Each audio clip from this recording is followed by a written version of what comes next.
பேரன்பிற்கினிய தம்பி இசக்கி கார்வண்ணன் அவர்கள் தயாரித்து வழங்குகிற என் அன்பு இளவல் இயக்குனர் கிட்டவர்கள் இயக்கி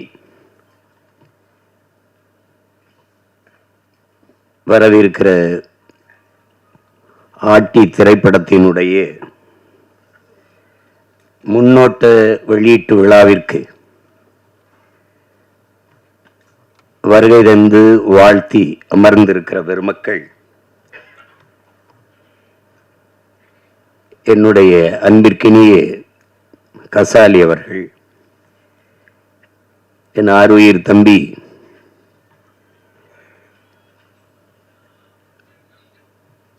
உறவில் மட்டுமில்லாது உணர்வோடும் என்னோடு இணைந்து களத்தினில் நிற்கிற இயக்குனர் நடிகர் திருமுருகன் அவர்கள்,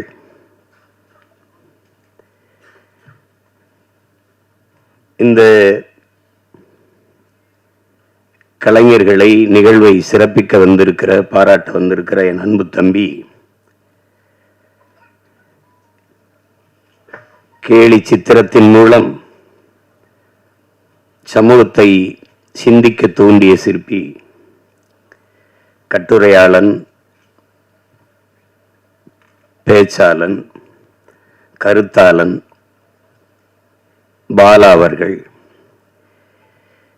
இந்த திரைப்படத்தில் பங்கேற்ற மதிப்புமிக்க கலைஞர் பெருமக்கள், ஒளிப்பதிவாளர் என் அன்பு தம்பி சிபி, படத்தொகுப்பாளர் தம்பி இளங்கோவன், இசை வழங்கி இருக்கிற இளவல் தீசன், கலை இயக்குனர் தம்பி முஜிபூர் அவர்கள்,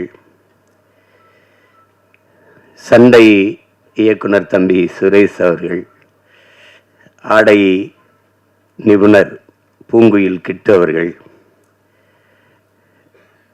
திரையிலே தோன்றி கதாபாத்திரங்களை கண்முன்னே நிறுத்துகிற கலைஞர்களாக இருக்கிற அன்பு தம்பி ஆனந்தன், எதிர்நாயகனாக நடித்திருக்கிற அறிமுக நாயகர் தம்பி பிரவீன் பழனிசாமி, நகைச்சுவை நடிகர் என் தம்பி காதல் சுகுமார், என் அன்பு மாமன் சவுந்தர் அவர்கள்,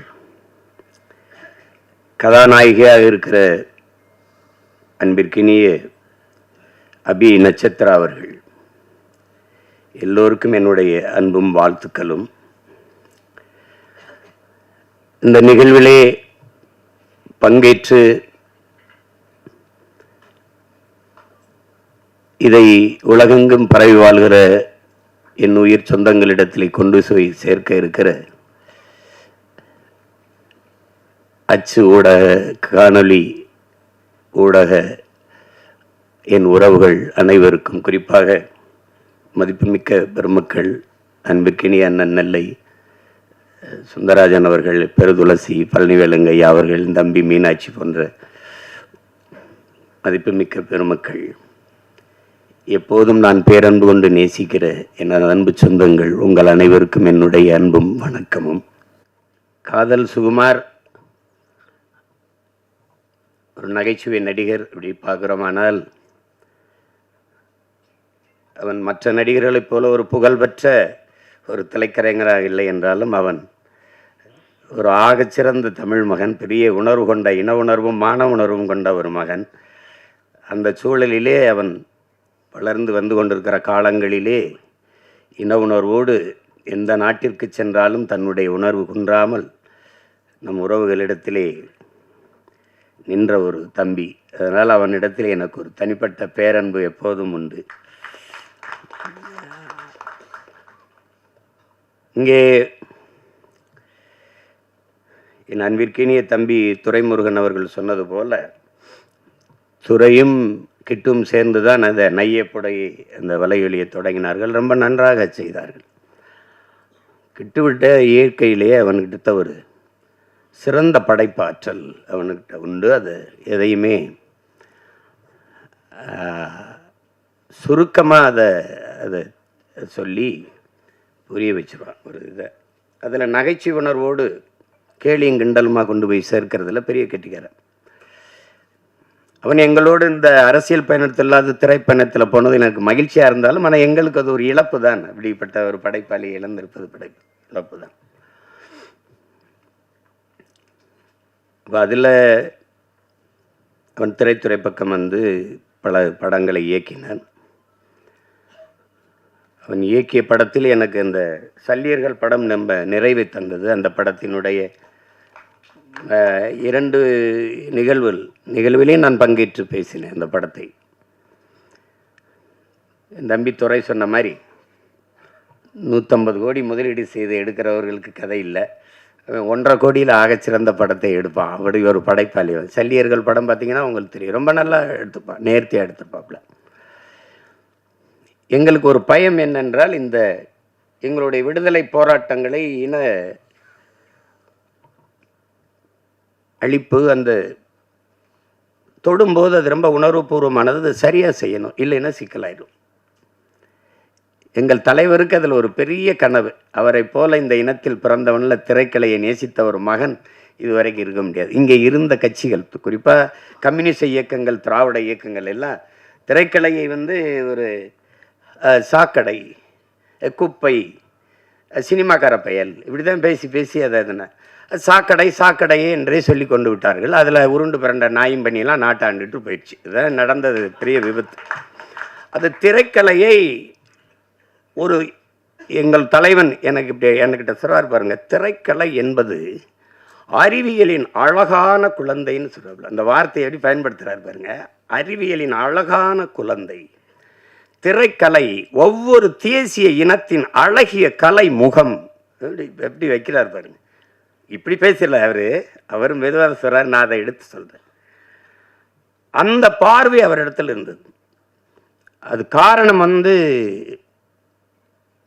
சின்லஸ் லிஸ்ட், பிரேவ் ஹார்ட், பென்ஹர், இந்த மாதிரி படங்களை பார்க்கும்போது நம்ம விடுதலை போராட்டம் ஏன் இப்படி ஒரு படமாக வரக்கூடாதுன்னு அவருக்கு ஒரு இது இருந்தது.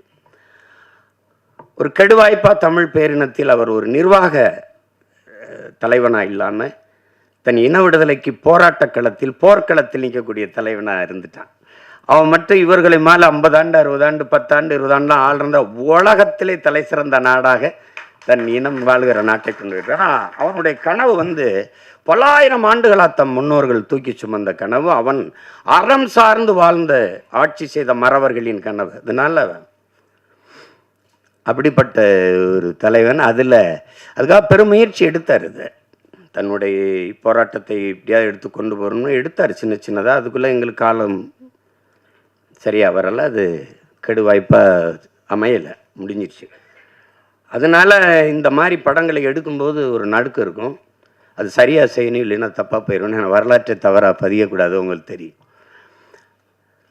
அதில் என் தம்பி சல்லியர்களை போராட்ட வரலாற்றில் பெருங்கடல், அது ஒரு துளியை மிகச்சரியாக பதிவு செஞ்சான்னு எனக்கு ஒரு நிறைவு. அதுபோல் இந்த ஆட்டி படத்தையும் அவன் சிறப்பாக செஞ்சிருப்பானுங்கிறதுல எனக்கு அசைக்க முடியாத நம்பிக்கை. இங்கே அந்த ஆட்டி அப்படிங்கிற அந்த படத்துக்கு சொல்லுவோம், அது எங்கள் குடியில் பெண்கள் முதலாம் அப்படின்னு. அதில் மாற்று கருத்து இருக்க முடியாது. கிட்டு பேசும்போது வருத்தத்தில் சொன்னால் நமக்கு வரலாற்று பதிவுகள் எதுவும் இல்லை அப்படின்னு, அது ஒத்துக்கணும். இதில் நம்மளாக பெருமையாக பேசிக்கிறது இருக்குல்ல. எப்படின்னா, வரலாற்றை படைக்கிறவனுக்கு அதை எழுத பதிவு செய்ய நேரம் இருக்காது. நம்ம செய்யலை இருந்தாலும் விழுந்துட்டா மீசையில் மண்ணோட்டில் பெருமை பேசுகிற மாதிரி தான்.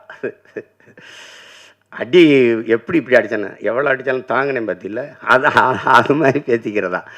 அதையும் உணர்ந்தவன் இந்த இன வரலாற்றில் என்னுயிர் தலைவன் மேதகு பிரபாகரன் அவர்கள் மட்டும்தான். இப்போ எங்களுக்கு வந்து பார்த்திங்கன்னா, நமக்கு நம்ம பாட்டை வந்து அரசனுக்கு அரசன் அருள்மொழி சோழன் உலகின் பல்வேறு நாடுகளை வென்று, கடல் பல கடந்து படை பல நடத்தி பல்வேறு நிலப்பரப்பு வென்று 3வது பெரிய பேரரசை நிறுவினார். இது ஒரு, ஆனால் அது வந்து அது ஆண்டாங்கிறதுக்கு ஒரே ஒரு சான்று தான் இருக்குது, பெருவுடையார் கோயில் தான் இருக்குது, தஞ்சை பெரிய கோயில் மட்டும். அதுக்கு முன்னாடி இன்னொரு பாட்டன் கரிகால் பெருவள சோழன் ஆண்டுகாண்டா நம்மளை. அதுக்கும் சான்று இந்த கல்லணை தான். இல்லைன்னா எங்கள் கதையை முடிச்சிருப்பான். அதை வச்சுட்டு நாங்கள் எதை சொல்லிகிட்டு இருக்கோம். அப்போ நமக்கு வரலாற்று சான்றுகள் இல்லை, தமிழர்களுக்கு வரலாறு இல்லை. அப்போ இலக்கிய சான்று தான் இருக்குது, வெறும் இலக்கிய சான்று தான் இருக்குது. அதில் இப்போ பாண்டிய நெடுஞ்செழியன் மதுரை ஆண்டான், அதில் எங்கள் பாட்டி கண்ணகி பெருமாட்டி போய் கால் சிலம்பி உடைச்சி இது நீதியை நிலைநாட்டினான்னு ஒரு காப்பியம் இருக்குது, ஆனால் வரலாறு இல்லை. அப்போ அதில் இந்த வரலாற்றை மீட்டுருவாக்கம் செய்கிறதுல ஒரு பெரிய சிக்கல் இருக்குது. என்ன இங்கே சொன்ன மாதிரி கிட்டு செஞ்ச மாதிரி நம்மளுடைய வரலாற்றை பதிவு செய்யலாம் நம்மவே இல்லாதனால எல்லாம் கற்பனை ஆயிடுச்சு. இலக்கியம் பொய் பேசும், சுவைபட சொல்லு. இலக்கியம் என்பது நயம்பட உரைத்தல், அதுதான் உங்களுக்கு. அது சுவைபட சொல்லுதல், அது பொய் பேசும். இப்போ உருகி சுகம்பெறா மார்பை திருகி எரிந்தால் தீயிட்டால்னு சொல்லும்போது அது என்ன இப்படி அப்படின்னு கேட்கும்போது, அப்போ நான் எங்கள் வாத்தியார் தமிழ் வாத்தியார் குப்புசாமி எனக்கு பாடம் நடத்தும்போது, அப்போ இப்போ இருக்கிற மதுரை வேற மதுரையா ஐயான்னு கேட்டேன். அப்படி இல்லைடா, தீ பற்றி எரிந்ததுன்னா வாழ்ந்த மக்கள் அவளுக்கு நேர்ந்த துயரத்தை துன்பத்தை கண்டு வயிறு எரிந்தார்கள்ங்கிறத அப்படி சொல்லியிருக்காங்க சுவைபட அப்படின்னு. அப்போ இலக்கியம் பொய் பேசும், இதிகாசங்கள் பொய் பேசும், புராணங்கள் பொய் பேசும், காவியம்லாம் பொய் பேசும். ஆனால் வரலாறு பொய் பேசக்கூடாது, பொய் பேசாது, பொய் பேசாது. அதனால தான் நாங்கள் முற்றுமுழுதாக வரலாற்றில் புறக்கணிக்கப்பட்ட ஒரு இனத்தின் மக்கள் இன்றைக்கு வரைக்கும். இப்போ உதாரணமாக இப்போ கண்ணகி அவளை எடுத்துக்கிட்டா எங்களுக்கு என்ன பெருமை இருக்குதுன்னா, சோழ நாட்டில் பிறந்து பாண்டிய நாட்டில் இறந்து சேர நாட்டில் தெய்வமாகிறார். எழுதின எங்கள் பாட்டன் இளங்கோவடிகள் 3 மன்னர்களை இணைத்து, 3 நிலப்பரப்பை மன்னர்களை இணைத்து ஒரு காப்பியத்தை செய்கிறார். அது காப்பியம், அது கற்பனை. ஆனால் கண்ணகியிலும் சிறந்தவள் இருக்கிறார் எங்கள் குலத்தில், இங்க முன்னோர், அது எங்க பாட்டி வேலு நாச்சியார். அது காவியம், இது வரலாறு. ஆட்டினா பாருங்க, ஆட்டி படைக்கிறானையா அப்படிங்கிற மாதிரி ஆட்டி படைத்தால் ஒரு பெண்மகள். தமிழர்கள் பொதுவாக மானுடனே தாய் வழி சமூகத்திலிருந்து வந்தவன் தான். முதல் திணையிலே நம்ம முதல் நிலத்திலே தாய் வழியில், 2வது நிலமும் தாய் வழி, 3வது மருது நிலத்தில் என்று வேளாண்குடிகளாக மாறுகிறோமோ, அவன் காட்டை பார்க்க போகும்போது வீட்டை பார்க்க பெண் இருக்கும்போது ஒருவனுக்கு ஒரு தீங்கிறது வரும்போது தந்தை வழி சமூகமாக ஆயிடுது. அங்கே தான் முதல் எழுத்து. எங்கள் ஐயாமையும் சொல்கிறார்ல, பேரை போடும்போது அவர் எசக்கிய சேர்த்துக்கிட்டார் அப்படின்னு. அப்போ தந்தை வழி சமூகமாக வரும்போது தான் அது வரைக்கும் பெண்ணு தான், தாய் வழி சமூகம்தான். நம்ம அதை மாற்ற முடியல. இன்றைக்கு வரைக்கும் நாடு தாய் நாடு தான், மொழி தாய்மொழி தான். என் தம்பி கார்வணன் சொன்னது மாதிரி இந்த தமிழ் குடிகளுக்கு 90 விழுக்காட்டுக்கு மேலே பெண் தெய்வங்கள் தான். எனக்கு கூட என்னுடைய குலதெய்வம் வீரமாகாளி பெண்ணு தான். இங்கே இருப்பீர்கள் எங்கள் இன வரலாறு. இந்த திராவிடர்கள், அதுவும் ஐயா ராமசாமி பெரியார் வந்த பிறகுதான் எங்களுடைய வரலாறை தொடங்குகிறார்கள். திராவிட வரலாறு, திராவிட. இன்றைக்கும் தமிழன் இன அரசியல் வரலாறு ஐயா பெரியார், அண்ணா, கருணாநிதி அவர்கள், எம்ஜிஆர் அவர்கள், ஜெயலலிதா அவர்கள், இதுதான் வச்சுருக்கான். என்னுடைய வரலாறு அதுக்கு எவன் கண்டுபிடிச்சான்? 50,000 ஆண்டுகளுக்கு மூத்ததுங்கிறான் ஒருத்தன். ஆதியில் காடுகளில் வாழ்ந்த மனிதன் முதலாக பேசிய மொழி தமிழ்ங்கிறான் ஒருத்தன். அங்கிருந்து நகர்ந்து வரத் தொடங்கும் போது மனிதன் பேசிய மொழியில் இருந்த ஒளியும் எழுத்து வடிவம் இன்றும் தமிழிலே காண கிடக்குங்கிறான் ஒருத்தன். அப்ப இவ்வளவு என்றைக்கு என் இனம் முன்னோன் என்னுடைய மொழியின் முதல் எழுத்து உயிரெழுத்தை ஆவை எழுதினானோ அன்றைக்கு தொடங்கிச்சு தமிழனுடைய இன அரசியல் வரலாறு. முதலா கப்பல் ஓட்டினவன் கடலுக்குள்ள என் பாட்டு அரசேந்திரன் 60,000 யானைகளை கொண்ட படையை வச்சிருந்திருக்கிறான். 60,000 யானைக்கும் சோறு போட்டிருக்கிறான், தீனி போட்டிருக்கான், அதுக்கு பாகன் வச்சிருந்திருக்கான், வீரன் வச்சிருந்திருக்கான். அந்த யானைகளை கப்பலில் ஏற்றி கொண்டு போய் படையை நடத்தியிருக்கான். எங்கேயும் போர் போடலை. 60,000 யானையை வரிசையா நிறுத்தி வீரர்களை மேலே நிறுத்தி ஆயுதத்தோட நிறுத்தினா எதிரி நாட்டு படை வீரன் குதிரையில் நின்னவன் காலை தூக்கி யானை பிளிரிச்சு அவ்வளோதான் கும்பிட்டான், சாமி என்னை விட்டுரு நீ ஆண்டுகன்ட்டு. உண்மையில தான் 60,000 யானை. நீங்க ஔவையாரெலாம் 1000 யானை நின்னதுக்கே பயந்துட்டான், தேட்டரை விட்டுலாம் ஓடிட்டான், திரையரங்க விட்டு ஓடிட்டான். அப்பா உங்களுக்கு தெரியுது. அப்படி வாழ்ந்து அவ்வளோ பெரியது. அது பெருமையாக பேசலை. ஓடுகிற நீரை தடுத்து பாசனத்திற்கு பயன்படுத்திட முடியும்னு அறிவியல் தொழில்நுட்பம் வளராத காலம் 1800 2000 ஆண்டுல தொற்றுக்கான் ஒருத்தன் கரிகால சோழன். ஒரு பயம் ஒண்ணு அதெல்லாம் பேசல, எவனும் பேசல, யாரும் பேசுறது இல்லை, எவனும் பேசுறது இல்லை. ஒரு கைம்பெண் 200 ஆண்டுக்கு முன்னாடி ஒரு விதவை பெண் வந்து வெள்ளச்சேலை உடுத்தி முக்காடை போட்டு மூளையில் உட்காந்து மூக்கை சிந்திட்டு அழுகுன்னு. இதுதான் இருந்த நிலைமை. புருஷன் செத்து போயிட்டான், என் பாட்டை முத்து விடுங்கண்ணா, செத்து போனான், கோயில் வாசலில் செத்து பணமாக கிடக்குன்னு. என் பாட்டை 2 பேரும் போகாதேங்கிறான். மருது பாண்டி 2 பேரும் தளபதி.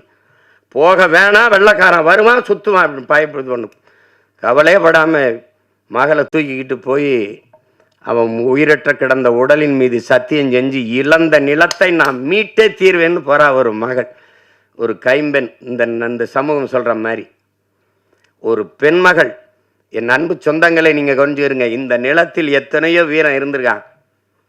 இந்திய பெருநிலம் அடிமைப்பட்டு கிடக்குது, அந்த நிலத்தின் விடுதலைனே வச்சுக்க. எந்த ஒரு மகனும் வென்றதில்லை போர்ல, வெள்ளக்காரண்ட தோற்று தந்திருக்கான். என் பாட்டன் தீரன் சின்னமலையோ புலித்தேவனோ இல்ல அழகுமுத்துக்கோனோ எவனுமே தோற்று தான் போயிருக்கான். ஒரே ஒரு பெண்மகள் தான், ஒரே ஒரு பெண்மகள் தான் போரிட்டு வெள்ளையனை தோக்கடித்து இழந்த நிலத்தை மறுபடியும் மீட்டவள் ஒரே ஒருத்தி, எங்க பாட்டி மானமரத்தி வேலுநாச்சியார் தான். உண்மையிலே ஆட்டினா அவதான். அதை நம்ம பேசுறதுல வரலாற்றில் அவர் படிப்பினை இல்லை. கண்ட நாய் பேய்க்கெல்லாம் தெருவிலங்கு ஜலை இருக்கு. என் பாட்டிக்கு இந்த சிவங்க அரண்மனை வாசல ஒரு மரப்பாச்சி தண்டி பொம்மை வச்சிருக்கான். இதெல்லாம் வந்து அப்ப எப்படி வருதுன்னா கோபம் வருது. வரலாற்றில் நீ புறக்கணிக்கப்பட்டுட்டாய். உன் பாடத்திட்டத்திலே தென்னாட்டின் சான்சிராணின்னு தான் உன் பாட்டி எழுதியிருக்கான் வேலுநாச்சியார. வேலுநாச்சியார் பிறந்து இறந்து 85 வருஷம் கழிச்சு பிறக்கிறான். மணிக்கர்ணைங்கிற பெண் 85 வருஷம் கழிச்சு பிறக்கிறார். இளம் வயதிலேயே திருமணம் முடிச்சு கொடுத்ததுனால சான்சி அந்த மன்னன் இறந்து போனதுனால அந்த நிலப்பரப்புக்கு அவ தலைவியாகி அரசியானதுனால சான்சி ராணி. இளம் வயது திருமணம்னால பாய், லக்ஷ்மி பாய் சான்சி ராணி லக்ஷ்மி பாய்னு பேர் வருது. நீ என்ன வரலாற்றில் பதிவு செஞ்சிருக்கணும்? சான்சி ராணி எழுதும்போது வடநாட்டின் வேலுநாச்சியார்னு எழுதியிருக்கணும். ஆனா நீ என்ன பண்ற? தென்னாட்டின் சான்சி ராணின்னு என் பாட்டி எழுதுற. அங்க நான் பேசாம மண்டையாட்டிட்டு இருந்தேன் பாரு, அங்க செத்துச்சு என் வரலாறு, அங்க போயிருச்சு என்னுடைய வரலாறு. நீ என் பாட்டை வாவு சிதம்பரனாரை விட நீ என்ன வல்லபாய் பட்டேல் பெரியாள். நீ என்ன பண்ணிட்ட நீ? ஆனா வல்லபாய் பட்டேல் எனக்கு வரலாறு இருக்குது, என் பாட்டன் வாவுசி இல்லை. அதாங்க அது சிக்கல். கற்பனை கூட நீங்க செய்ய முடியாது. என் தாத்தன் வழக்கறிஞர், என் அப்பன் வழக்கறிஞர், நான் வழக்கறிஞர். ஒரு முறை நேர் நின்றால் இன்னைக்கு 50,000, அன்னைக்கு 50,000 என் பாட்டனுக்கு. ஒரு முறை வழக்கு நீதிமன்றத்தில் நேர் நின்னா அவ்வளவு செல்வந்தன், சொத்தம்பட்டை இழந்தான் மண்ணின் விடுதலைக்கு. இந்த தமிழ் மக்களின் மானம் கப்பலேற விடக்கூடாது என்பதற்காக கப்பல் ஓட்டிய ஒரு பெருந்தமிழன், சுதேசி கப்பல். நான் என்னடா தமிழ் தேசம் பேசுறேன், அவன் தமிழ் நேசன் அப்படின்னு அன்னைக்கே இதழ் நடத்தினான். அன்னைக்கே தமிழ் தேசம் தமிழ் நேசன் பத்திரிகை நடத்தினவன். அவன் வரலாறு எங்க இருக்கு? எனக்கு மாடு இழுக்க திணறும் செக்க மனுஷன் இழுத்துருக்கான் இந்த மண்ணின் விடுதலைக்கு. போய் கோவை சிறையில் இருக்கு, இன்னும் அந்த சிலை நினைவா இருக்கு அந்த செக்கு. ஏன்னா அவன் இருந்த அறைக்கு பக்கத்துல இருந்தவன் அவன் பேரன் நான்.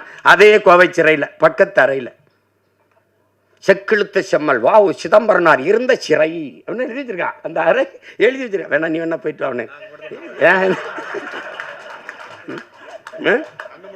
போலையா? விரைவில் அனுப்பி வைக்கிறேன். ஏதாவது இதில் பேசிட்டு வாடனா போட்டுருவான். என்ன நான் போகாத சிறை இருக்குன்னு நினைக்கிறீங்களா? நீதிமன்றம் இருக்குன்னு நினைக்கிறீங்களா? அவருக்கு எதாவது பார்க்கணும் சீமானேன்னா உடனே வரணும்ன்றப்பல கட்டாயம் நேர் நிற்கணும். வழக்கு இருக்கு, இதுக்கு ஒரு வழக்கு இருக்கு.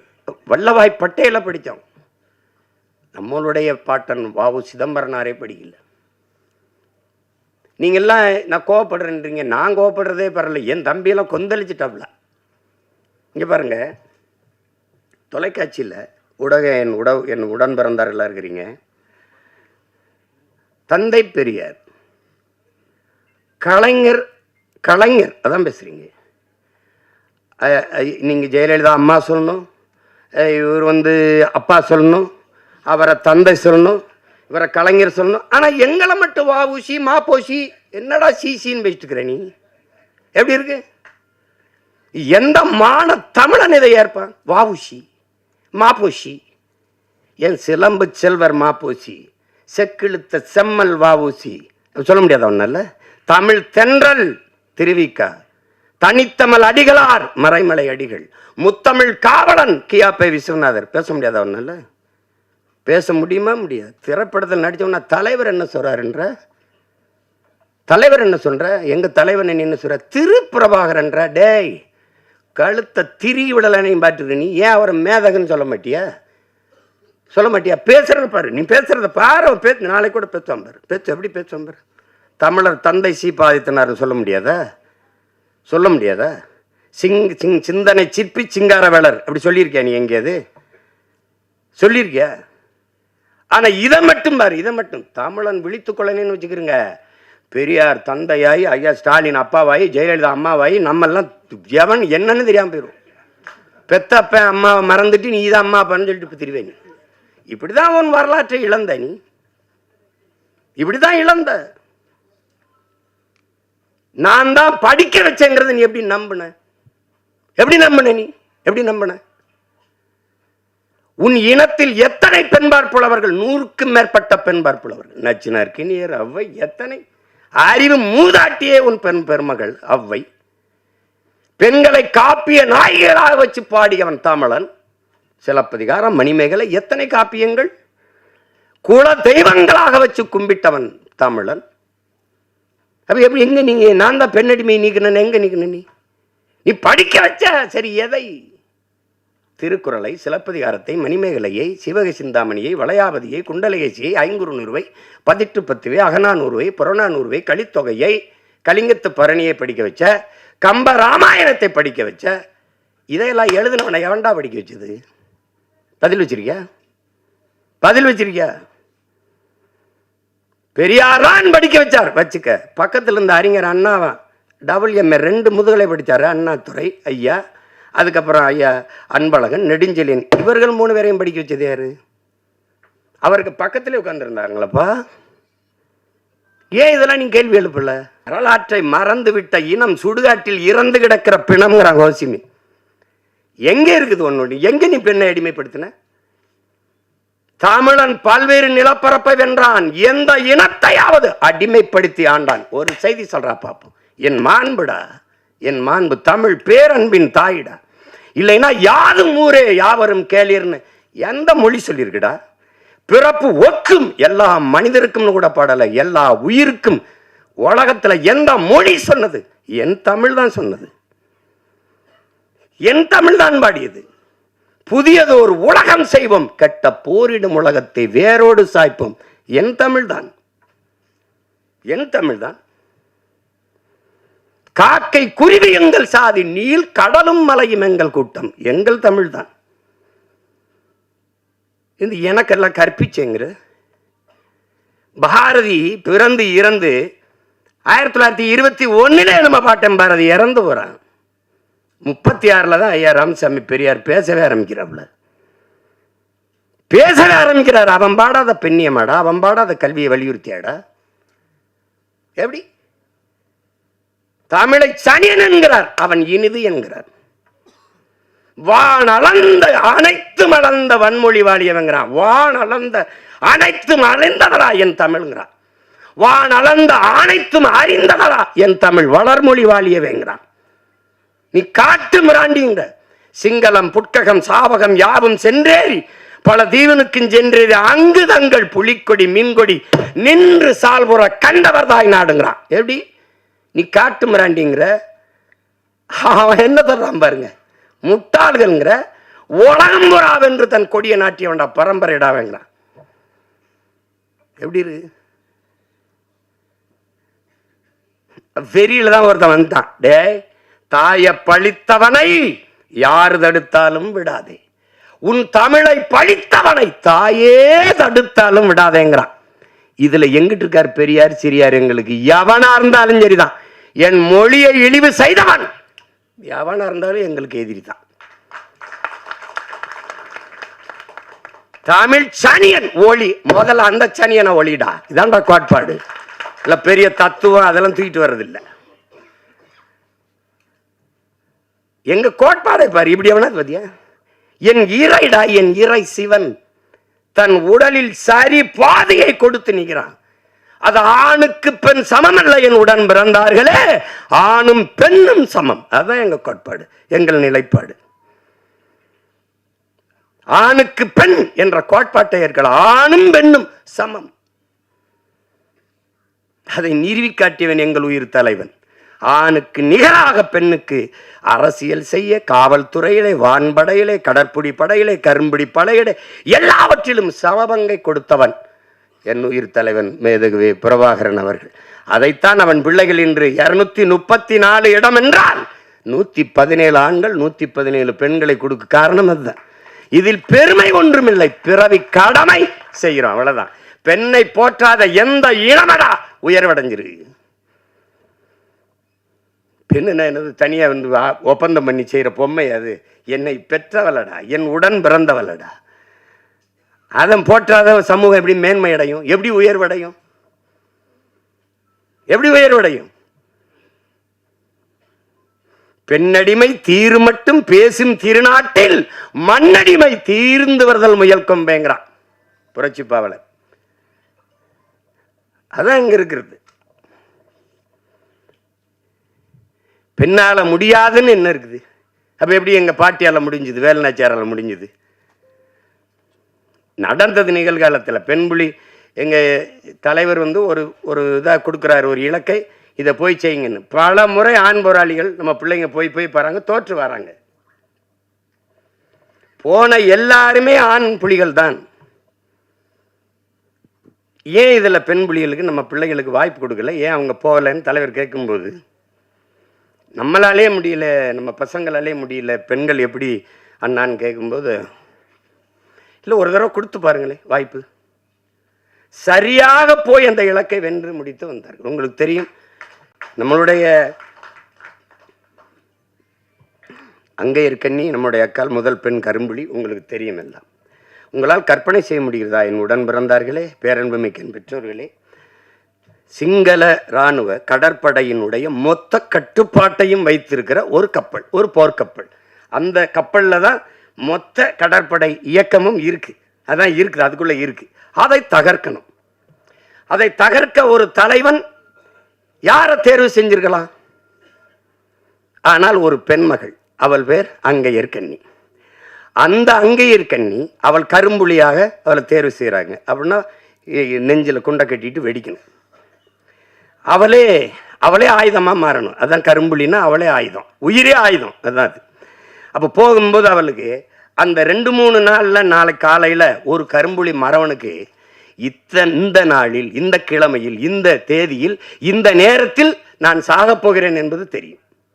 ஆனால் மகிழ்ச்சியாக தான் இருப்பான், எல்லாரோடும் பேசிட்டு இருப்பான், சிரிச்சுட்டு இருப்பான். இந்த நொடியில் நம்ம சாக போகிறோம்னு தெரியும். அப்படி ஒரு மகளுக்கு தெரியுது, ஒரு பெண் மகளுக்கு தெரியுது. அவள் அந்த பெரிய இலக்கை தகர்க்கணும். அதில் 3 நாளைக்கு முன்னாடி காய்ச்சல் வந்துடுது.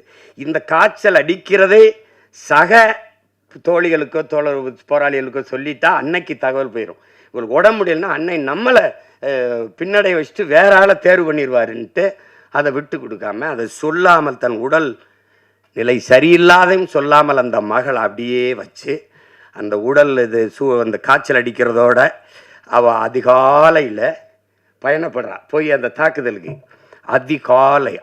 ஒரு மாலையில் இப்போ கிளம்பி எல்லாரும் போய் இரவில் இன்னும் இருக்குது, நாங்கள் ஆவணப்படம் வச்சு வெளியிட்டோம்.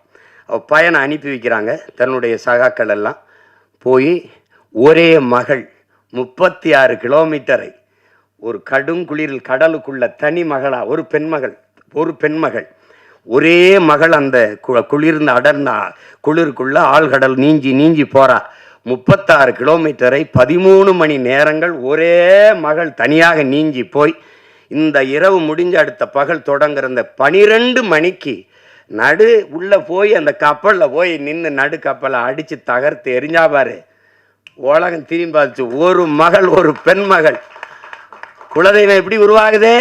இப்படிதான். அந்த மகள் அங்கையர்கண்ணி தான் தன்மானமிக்க தமிழ் பேரினத்தின் குலதெய்வமாக மாறி நிற்கிறான்னா அதுதான். அப்படிதான் எங்கள் குலதெய்வம் ஒன்றும். அதனால் பெண்ணுனால் இது முடியாது என்று சொல்வது ரொம்ப கடினம், ரொம்ப அப்படி சொல்லிட்டு போக முடியாது. அதனால் இந்த தமிழ் சமூகம் பெண்களை பெரிதும் போற்றிய ஒரு சமூகம், பெரிதும் போற்றிய சமூகம். பெண்ணை இதுவரைக்கும் பேர் சொல்லி கூப்பிட்டது கிடையாது. அம்மா, தாயே, தெய்வமே, அப்படிதான் இன்னைக்கு நம்ம வீடுகளில் கூப்பிடுறது அப்படித்தான் இருக்கு. அப்படிதான் இன்னும் கூப்பிடுவோம். ராசாத்தி, கண்ணு, அம்மா, என் தெய்வமே, என் தாயே, அப்படிதான் கூப்பிடுவாங்க. அப்படிதான் இதுவரை நம்ம வீடுகளில் எல்லாரும் அப்படி கூப்பிடுறது வழக்கம் இருக்குது. அது வரலாற்றில் புறக்கணிக்கப்பட்ட நிராகரிக்கப்பட்ட இனத்தின் மக்கள் ஒரு நாள் தங்களுக்கான வரலாற்றை தாங்களே எழுதுவார்கள் என்று அறிவாசான் அண்ணல் அம்பேத்கர் சொல்றார் என்றால் அது சும்மா அல்ல. அப்படி வரலாற்றில் நிராகரிக்கப்பட்ட புறக்கணிக்கப்பட்ட இனத்தின் மக்கள் எங்களுக்கான வரலாற்றை நாங்களே மீட்டுருவாக்கம் செய்கிற, மறுபதிப்பு செய்கிற பணியை செய்கிறோம். அதில் ஒன்றுதான் என்னுடைய தம்பி கிட்டு போன்ற திறமைமிக்க திரைக்கலைஞர்கள் செய்து வருகிற சிறிய சிறிய முயற்சி. அதில் இன்றைக்கெல்லாம் பொன்னியின் செல்வன் ஒரு படம் பார்த்தா அதுதான் நம்ம சோழ வரலாறுன்னு நினச்சிட்டு இருக்கோம். அது ஒரு புதினம், அது ஒரு நாவல், அது ஒரு ஒரு திரைக்கதையாக அது ரசிக்கத்தக்க சொல்லப்பட்டது. உண்மையான வரலாறு அது ஒன்றும் இல்லையே. ஆதித்ய கரிகால் என்ன தற்கொலை பண்ணி செத்து போட்டான்னு ஒரு கதை, காதல் தோல்வியில் செத்து போனான்னு வருது. அது சரி, என்ன பண்ணுறது? அது அப்போ உலகெங்கும் ஒவ்வொரு இனத்தையும் வரலாறு தான் வழி நடத்துது. அப்போ என் இன வரலாறு தான் என்னை வழி நடத்தணும். ஆனால் எனக்கு ஒன்று வரலாறு இல்லை. அப்போ அதுதான் இங்கே இருக்கிற தடுமாற்றத்துக்கு காரணம். அதுதான் உங்களுக்கே தெரியும். தமிழருடைய அரசியல் வரலாறுன்னா இதுதான் இருக்குது, இதுதான் இருக்குது. அதை பேச மாட்டாங்க, நீங்கள் அதை சொல்லவே மாட்டாங்க. ஆகப்பெரும் மேதைகள், அறிஞர்கள் வாழ்ந்த நிலம் இது. ஜீவானந்தம் சிங்காரவேலரை தாண்டி இங்கே வேணுமா? அயோத்திதாரசர், ரெட்டமலை சீனிவாசன், MC ராசாவோட தலைவர்கள் உங்களுக்கு வேணுமா? இல்லை அவங்களாம் தலைவராக தெரியலையா? பெரும் பெரும் மேதைகள் வாழ்ந்திருக்காங்க இந்த நிலத்தில். தன்னலமற்று உண்மையும் நேர்மையுமாக இந்த மக்களுக்கு வாழ்ந்து மறந்திருக்கான். கக்கன் தாத்தா காமராஜர், தாத்தா கக்கன், தெய்வ திருமகன் தாத்தா முத்துராமலிங்க தேவர், எவ்வளோ பெரிய மேதைகள் இந்த நிலத்தில் இருந்து வாழ்ந்திருக்காங்க. அந்த வரலாறுலாம் புறக்கணிக்கப்பட்டிருக்கு. தமிழனுக்கு எவன் தலைவனாக வந்தாலும் சாதி மதத்துக்குள் தள்ளுவான். தமிழன் அல்லாத எவன் வந்தாலும் அவனை அப்படியே தலைவனாக ஏற்று கொண்டாடுவான். இது ஒரு நோய், இது ஒரு நோய். சீமான் வந்தால் என்ன ஆளுக, அப்படிதானே என்ன ஆளுக, நம்ம ஆளுகளா அப்படின்னு என்னையே கேட்டான் தோல் மேலே கைப்பட்டு, நீங்கள் என்ன ஆளுகன்னு. நான் சித்தாளுக, உங்கள் வீட்டில் பூச்சி வேலை இருந்தால் சொல்லுங்கள், பூசிட்டு போகிறேன்னு. அது தெரிஞ்சுக்கிற ஆர்வமாக இருப்பான். விசாரிப்பு எப்படி விசாரிப்பான்னு நினைக்கிறீங்க? நீங்கள் எந்த ஊர்? ராமநாதபுரம், சிவகங்கையில் எந்த ஊர்? அப்பா என்ன எவ்வளோ பார்க்குறாப்புல? அப்பா அவன் சொந்தக்காரன், அவன் சாதிக்காரன் பேரவர்னு சொல்லி அவர் உங்களுக்கு என்ன வேணும்பா? இவன் ரொம்ப கஷ்டப்படுறான்னு நான் என்ன ஆளுகன்னு சொல்லிடணும். ஏன்னா இந்த சாதி தாங்க, என்னங்க உங்கள் பிரச்சனை? நான் உங்கள் வீட்டுக்கு பொண்ணு கேட்டு வரலையே. எப்படி இருக்கு புரியுதா? இது தன்னின பகையால் தாழ்ந்து வீழ்ந்த ஒரு சமூகம். காப்பா அரவாணன் ஐயா, அவரை யாருன்னு கேட்டுறாதீங்க. என்னடா புதுசாக ஏதோ காப்பா அரவாணன்னு கதை விடுறான்றாதீங்க. ஏன்னா திராவிடன் கதை விடுவான் எங்கள் வரலாறு, நாங்கள் வரலாறு சொல்லுவான் அவனுக்கு கதை. அப்போ அதில் அவர் என்ன சொல்றார்? இந்த தமிழன் வீழ்ந்ததுக்கு தமிழன் ஏன் அடிமையானான்? அந்த புத்தகத்தை தமிழ் இளம் தலைமுறையினர், என் உயிரினும் இனியை உடன் பிறந்தார்கள், ஒவ்வொருத்தனும் படிக்கணும். சின்ன புத்தகம் தான். அதில் என்ன சொல்றாரு? தமிழனுக்கு இந்த அடிமையானதுக்கு முதல் காரணம் போர்க்குணம் இன்மை. அதுக்காகவே சொல்றாரு, முதலில் பண்பட்ட இனம் நாகரிகம் அடைந்த இனம் போர்க்குணம் அற்று போகுங்கிறார். முதலில் பண்பட்ட இனம் போர்க்குணம் அற்று போகும். எப்படின்னு கேளுங்களேன். இவர் ஒரு சண்டை நினை, ஏப்பா எதுக்குப்பா அவன் காலி பயிலோட போய் சண்டை போட்டுக்கின்னு வாப்பா, நமக்கு அது வாப்பா தரோம். இங்கே தான் அது இதாகிடுது. எதுக்குப்பா பிரச்சனை, எதுக்குப்பா வம்பு, எதுக்குப்பா பிரச்சனை? அது நமக்கு மட்டும் இல்லை, நாட்டுக்கே அதான் பிரச்சனை ஆயிடுது. எதுக்கு பிரச்சனை என்பதுதான் பிரச்சனை. அப்போ அங்கே போர்க்குணம் அற்று போனது, போர்க்குணம் அற்று போனது ஒன்று. ரெண்டாவது, தன்னிடத்தில் இருப்பதை விட பிறரிடத்தில் இருப்பது உயர்ந்தது, இந்த இழிவான சிந்தனை. பிறகு தாழ்வு மனப்பான்மை, தன்னின பகை, இது ரொம்ப முக்கியம், இதை நீங்க கவனிச்சுக்கணும். அந்த வார்த்தையை போடுறாரு, தன்னின பகை. தன்னின பகை என்னது? படையாச்சியை நான் வேட்பாளராக போட்டாங்க, பறையும் ஓட்டு போட மாட்டாங்க. பறையனை போட்டாங்க, படையாச்சி போட மாட்டாங்க. தேவர் என்னுடைய வேட்பாளர், தேவேந்திரர் ஓட்டு கிடையாதுங்க.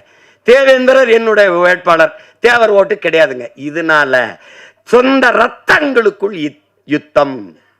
சிந்திய ரத்தத்தை குடித்த ஓநாய்களுக்கிட்ட அதிகாரம். இவன் சொந்த ரத்தத்துக்குள்ள சண்டை போட்டு வீழ்ந்தான். தன்னின பகையால் தாழ்ந்து வீழ்ந்த தமிழ் சமூகம். எந்த அரசியல் அதிகாரமும் இவனுக்கு வராம போனதற்கு காரணம் இதுதான். கடைசியா ஒண்ணு சொல்றாரு, அளவு கடந்த திரைக்கவர்ச்சி. அளவு கடந்த திரைக்கவர்ச்சி. 4 மயக்கம். 1 சாதி மயக்கம், 2வது மத மயக்கம், அடுத்தது சாராய மயக்கம், அதுக்கப்புறம் திரை மயக்கம். இந்த சாராய மயக்கம் திரை மயக்கத்தை தெளிவுபடுத்திட முடியும். ஆனால் இந்த சாதி மத மயக்கம் இருக்குல்ல, செத்து பாடையில் போனாலும் வராது. செத்து புதைச்சாலும் ஆறுமுக நாடார்னு எழுதி வைப்பான். சமாதியில் எழுதி வைப்பான்ல, சுப்பிரமணிய தேவர் எழுதி வைப்பான். எழுதி வைப்பான். என்ன சிரிக்கிறிய? போய் சார் என்ன போமா சுடுகாட்டுக்கு? அததான் சொல்றான், டே கல்லு சாராயம் குடிச்சு படுத்தா கூட படுத்து எந்திரிச்சா போத தெளிஞ்சிரும்டா. இந்த சாதி மதம் செத்தாலும் கர்மம் போகாது. மற்றதெல்லாம் குடிச்சாத்தான் போத ஏறும், சாதி மதமும் சொன்னாலே ஏறிடும்ன்றான். இப்ப இந்த போதை, இன்னொரு போதை உங்களுக்கு தெரியுது, இந்த திரை கவர்ச்சி, திரை மயக்கம். திரை மயக்கம் அது பேராபத்தானது. அதுக்கப்புறம் உங்களுக்கு சாதி ஒரு அரசியல், மதம் ஒரு அரசியல். நமக்கு இருக்கிற புரிதல் என்ன? அரசியல் என்பது எல்லா உயிர்களுக்கும்ங்கிறத நம்ம மறந்துடும். சாதி மத கடவுள் உணர்ச்சி என்பது மனிதனுக்கு மட்டுமானதுங்கிறதையும் நம்ம மறந்துடும். இந்த மனிதனுக்கு மட்டுமான இந்த சாதி மத கடவுள் உணர்ச்சி எல்லா உயிர்களுக்குமான அரசியலில் கலப்பதுதான் பேராபத்தா இருக்குது. ஒரு நாட்டின் மிக உயர்ந்த பதவியில் இருக்கிற ஒரு தலைவர், குறிப்பாக உள்துறை அமைச்சர், ஹோம் மினிஸ்டரா இருக்க ஒரு தலைவர், மதுரையில் வந்து இந்து மக்களின் ஒற்றுமை அப்படின்னு பேசிடுற. இப்ப இந்திய மக்களின் ஒற்றுமைன்னு பேசியிருக்கணும். அப்ப இந்து மக்களின் ஒற்றுமைன்னு ஒரு நாட்டின் மிகப்பெரிய தலைவரே பேசும்போது அங்க எங்க தேச ஒற்றுமை இருக்கும்? அது எப்படி இருக்குது? அது எவ்வளவு பெரிய ஆபத்தான ஒரு கருத்தா இருக்குது பத்தியில. இதுதான் பிரச்சனை. இதை ஒழிக்கணும்னா ஒரே ஒரு ஆயுதம் தான் நம்மகிட்ட இருக்குது, அதுதான் புரட்சி. கட்சி அரசியல்களால் இதை சரி செய்ய முடியாது. புரட்சி ஒன்றால் தான் இந்த தீமைகளை எல்லாம் புரட்டி போட முடியும். இல்லை என்றால் ஒவ்வொரு நாளும் ஐயோ ஊழல், ஐயோ லஞ்சம், ஐயோ கொலை, ஐயோ கொள்ளை, ஐயோ சாராயம், ஐயோ நீ உனக்கு என்னைக்கு கோபப்பட்டிருக்கோம்? நம்ம நாட்டின் பாதுகாப்புக்கு எல்லையில நின்று போரிட்டு நாட்டின் பாதுகாப்புக்கு நின்று படை வீரன் செத்து உயிர் வந்தான். உயிரற்ற உடல் வருது. எத்தனை கோடி, எவ்வளவு லட்சம் இந்த நாடு மத்திய மாநில அரசுகள் கொடுத்திருக்கு? யாராவது நெஞ்ச தொட்டுச்சு? யாராவது சொல், யாராவது சொல். இந்த நாட்டின் ராணுவ வீரன் நாட்டை பாதுகாக்க போரிட்டு எல்லையில நின்று செத்து வந்தான். மத்திய அரசு 1 கோடி அறிவிச்சது, 2 கோடி அறிவிச்சது, முடியாதா? மாநில அரசு கொடுத்தது. ஒருத்தன் வெங்கல பதக்கம் வந்தா 1 கோடி அந்த நிறுவனம், 1 கோடி இந்த மாநில அரசு, 1 கோடி அந்த அரசு என்றா. அப்ப செத்து வந்ததுக்கு என்ன கொடுத்துருக்கு? கள்ளச்சாராயம் குடிச்சு செத்தவனுக்கு 10 லட்சம். ஒரு முதலாளி அவன் காட்சி வித்து பல லட்சங்களை சம்பாரிச்சு கொண்டிருக்கிறான். கொழுப்படுத்து போய் ஒருத்தன் குடிச்சு செத்துருக்கான். ஒரு முதலாளியின் லாப தேவை, ஒருத்தன் போதை, இதுல செத்து விழுந்தவனுக்கு 10 லட்சம் மக்கள் காசுல கொடுக்கப்படுது. ஆனா நாட்டை காப்பாற்ற எல்லை நின்று செத்து வந்தவனுக்கு எத்தனை லட்சம்? யாராவது சொல்லுங்க. நான் ராணுவத்துக்கு போய் செத்தன்னா, நாட்டுக்காக செத்தால் என் வீட்டை என் நாடு பாதுகாக்கும்ங்கிற எண்ணம் வராத போது எவன்டா நாட்டு ராணுவத்தில் வந்து சேருவான்? எவன் சேருவான்? அப்புறம் தேசப்பற்று எப்படி வரும்? நாட்டுப்பற்று எப்படி வரும்? நாட்டுக்காக செத்தவன் மீதே நாடு பற்று வைக்காத போது நாட்டுப்பற்று எவனுக்கு வரும்? சாதாரண குடிகளுக்கு எப்படி நாட்டுப்பற்று வரும்? எப்படி வரும்? எல்லாத்தையும் நம்ம சகித்துக்கிட்டோம் பாருங்க. இந்த இடத்துல கோவப்படலை, இந்த இடத்துல கேள்வி வரலை. ஏன் இப்படி நடக்குது? கேள்வி வரலை. ஏன்னா குப்பையை கூட்டுற தொழிலாளியை கூட நீ தனியார் முதலாளிக்கு கொடுத்துருவீன்னா அப்போ எதை தான் நீ வச்சுப்ப? 1 கிலோ குப்பை 1 கிலோ குப்பை வரல 12 ரூபாயாங்க. யாராவது சொல்லுங்க, எல்லாம் படிச்சவங்க தானே இருக்கீங்க. 1 கிலோ குப்பையை அள்ளி எடுக்க 12 ரூபாயா? ஒரு கழிவறையை கழுவி முடிக்க 350 ரூபாயா? 350 ரூபாய்க்கு ஒரு கக்கூசு கழுவிக்கலாங்க உங்க வீட்டில்? நீங்க சிரிக்கிறதுக்கு சொல்லல, கோவப்படணும். நம்ம பாட்டன் தாத்தன் சொல்றான்ல, ஏமாறுகிற இருக்கிற வரை ஏமாற்றுவன் இருப்பான். திட்டம் போட்டு திருடுற கூட்டம் திருடி கொண்டே இருக்குது, அதை சட்டம் போட்டு தடுக்கிற கூட்டம் தடுத்து கொண்டே இருக்குது. அது நடந்துகிட்டே இருக்குது. அண்ணா திருடனாய் பார்த்து திருந்தாவிட்டால் திருட்டை ஒழிக்க முடியாது. இப்ப திருடனா நம்ம பார்த்தா அவன் திருந்தல, இப்ப நம்ம திருத்தணும். அவன் தான் திருந்தலையே, 1 வருஷம் 2 வருஷம் இல்லையா, 60 வருஷம் திருடுறான். அவன் திருந்தல. அப்ப என்ன பண்ணணும்? திருத்தணும். யார் திருத்தணும்? நாம தான். என்ன பண்ணணும்? உங்க கையால என்ன பண்ணணும்? ஒரே ஒரு அழுத்தணும். என்னது ஒற்றை விரல் புரட்சிங்கிறது சரிதான். அது தெரியல. அவங்க உட்கார்ந்துருக்கிற அவங்கெல்லாம் அதிகாரம் அது நாம கொடுத்ததுங்கிற எண்ணம் நமக்கு வரணும். நம்ம போட்ட ஒத்த ஓட்டில் வந்த வலிமை தான் அதுன்னு வரணும். உங்களுக்கு என்ன வரணும்? அதுதான் முக்கியம் இங்கே. அப்போ அங்கதான் மாறுதல். அதுதான் அண்ணல் காந்தியடிகள் உலகத்தை எப்படிப்பட்ட மாறுதலுக்கு கொண்டு வர நினைக்கிறியோ அதை உன்னிலிருந்து தொடங்குடாங்கிறார். நீங்கள் நான் என்னிலிருந்து தொடங்குறேன், நீங்கள் உங்களிலிருந்து தொடங்குங்க.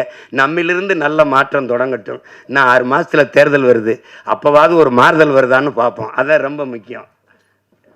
என்ன ஐயாமனே?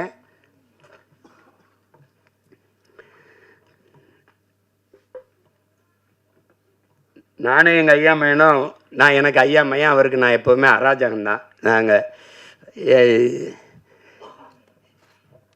உங்களுக்கு தெரியும், எங்கள் அப்பா தமிழ் கடல் நெல்லைக்கண்ணன் எங்கள் அப்பா. அவங்க எப்போவும் என்னை மகனே ஐயான்னு தான் அழைப்பாங்க, மகனேன்னு அழைப்பாங்க. நான் ஏதாவது கேட்டால் வாழ்க வாழ்க தமிழுடன் அப்படி தான் சொல்லுவாங்க. வாழ்க தமிழுடன்.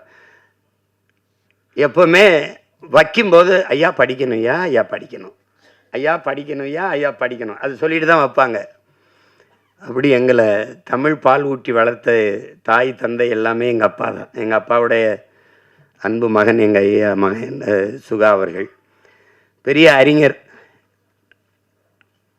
அமைதியாக இருப்பார், பெரிய எழுத்தாளர், பெரிய ஆற்றலாளர், பெரிய திரைக்கதை.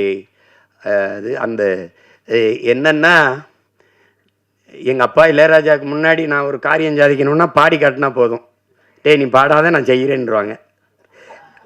எங்கள் அப்பாவுக்கு முன்னாடி பாடி காட்டுவேன்னா நீங்கள் என்ன வேணாலும் நினைச்சுக்கிறீங்க, நான் பாடுவேன். அது ஒரு தடவை என்னை கூட என் முன்னாடி நீ பாடி காட்டுறான்றாப்புல. அப்பா நான் சொல்லிட்டு தானே பாடினேன். என்ன தெரியுமா அதில் அந்த வானத்தை போல மனம் படைச்ச மன்னவனே அப்படின்னா நல்லா இருக்காப்பா, நான் பாடிடுறேன். இல்லைடா நீ என் முன்னாடி உங்கள் முன்னாடி தான் பாடி காட்ட முடியும். அப்படி ஏன் அவர் பாடும்போது ஒரு கோவராதுன்னா, அவர் சுதி சுத்தமாக பாடுவார், இசை தெரியும், எனக்கு தெரியாது. அதனால அவர் ஒரு மெட்டு போட்டு வச்சுருப்பார், நான் ஒன்று பாடி விடுவேன். அதில் டே தயவு செய்து பாடாதரா, நீ என்ன சொல்றியோ செஞ்சிடண்டா. அது மாதிரி அவ்வளோ ஒரு இது.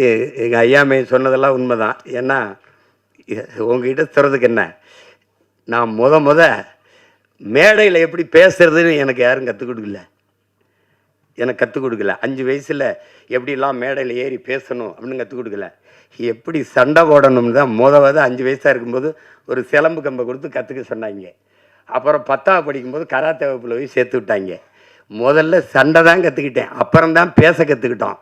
மேடையில் பேசும்போது ஒருத்தன் குறுக்க பேசிட்டு இருந்தா முதல்ல கற்றுக்கிட்டது ஞாபகத்துக்கு வந்துடுது. அவங்கெல்லாம் நிறுத்திக்கிட்டு இருக்காங்க, நான் போய் அடிதடியில் ஈடுபட்டு இனிமேல் சிறைக்கு போகிறேன்னு. சிறையிலேருந்து தான் கட்சி ஆரம்பிச்சிருக்கேன். அதையும் கவனத்தில் வச்சுக்கிட்டு பேசணும். நான் ஆள் வச்சு அடிப்பேன்னு நினைக்கிறாங்க, நானே போய் அடிப்பேன். அதெல்லாம் தம்பி.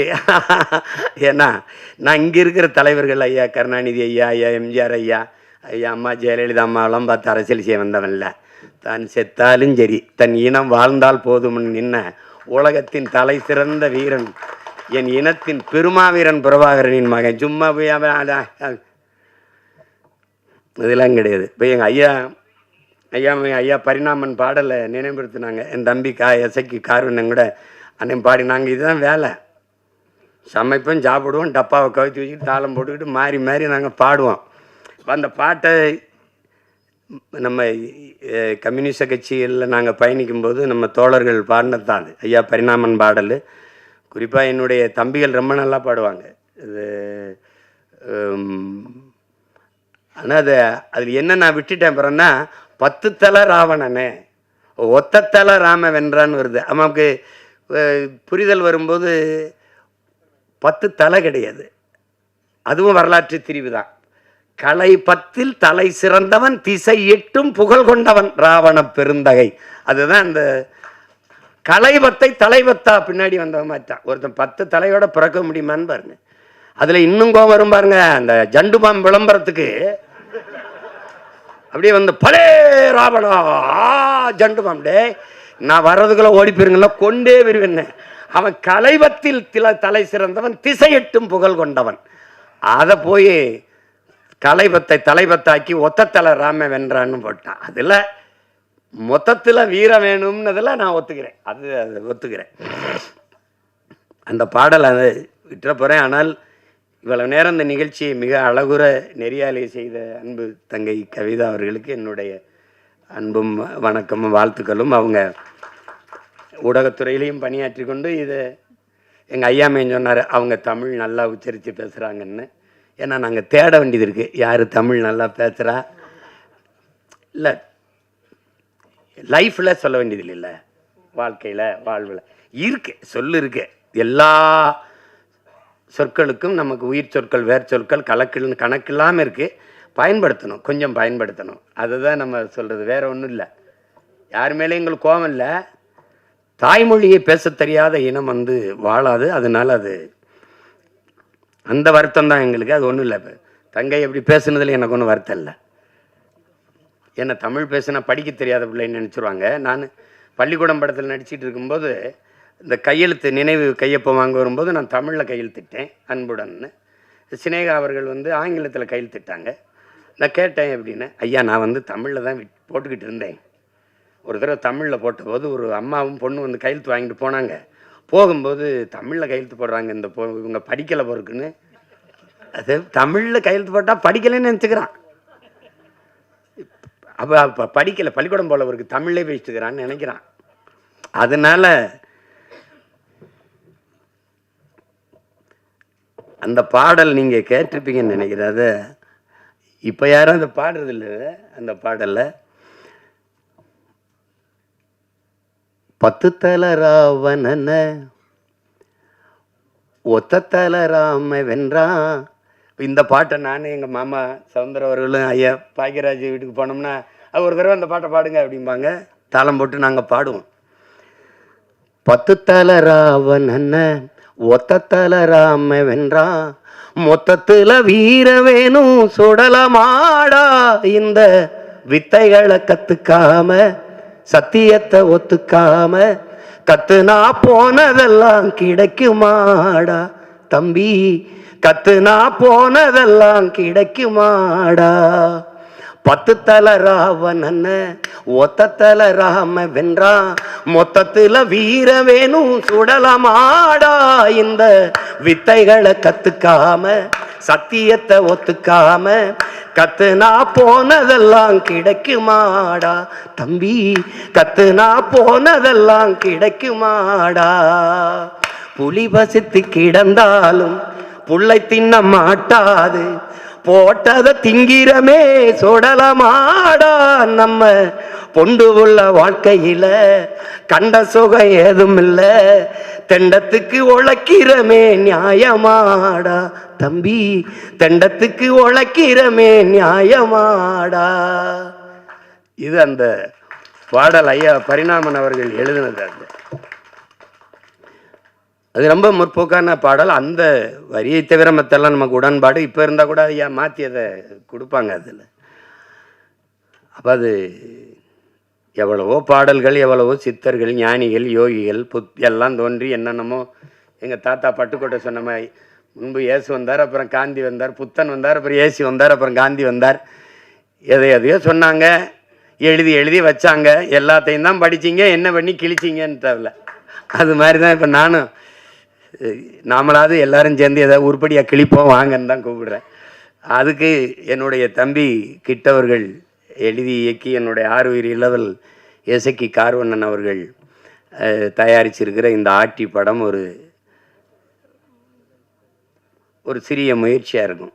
அது சொல்கிறான், புரட்சி என்பது ஒவ்வொரு மனிதனின் காலடிக்கு கீழே காய்ந்த சருகுகளாக காத்து கிடக்கிறது ஒரு தீக்குச்சியின் உரசலுக்காக அப்படிங்கிறான். ஒரு தீக்குச்சி உரசி போடணுங்கிறதுக்காக காய்ந்த சருகா காத்து கிடக்குதுங்கிறான். அப்படி உரசி போடுற ஒரு தீக்குச்சியா என் தம்பி கிட்டுவனுடைய ஆட்டி படைப்பு இருக்கட்டும் என்று நான் வாழ்த்துறேன்.